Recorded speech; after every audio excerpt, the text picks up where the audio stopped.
جی سر، 13 جون 2026 کو مینار پاکستان پر شہید امت کے عنوان سے ایک کانفرنس ہو رہی ہے۔ ملت پاکستان کا کیا فریضہ بنتا ہے، کیا کہتے ہیں آپ اس بارے میں؟ بالکل سب مسلمانوں کو، سب پاکستانیوں کو اس میں شرکت کرنی چاہیے۔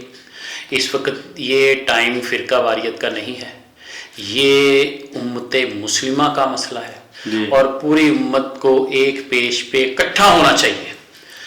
دشمن نے، کفار نے ہمیشہ ہمیں ٹکڑیوں میں بانٹ کے، فرقہ واریت میں بانٹ کے، کمزور کر کے ہم پہ حملہ آور ہونے کی کوشش کی۔ اب بھی اگر ہم نہیں سمجھیں گے تو پھر کب سمجھیں گے؟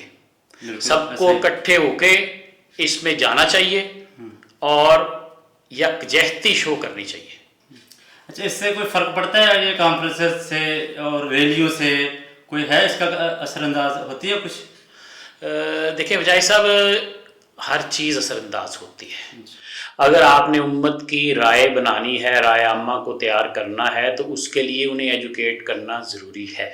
اور اس طرح کی جو کانفرنسیں ہیں وہ لوگوں کو، عام آدمی تک اصل معلومات پہنچاتی ہیں، شعور پہنچاتی ہیں اور اصل مقاصد کی طرف لے کے جاتی ہیں۔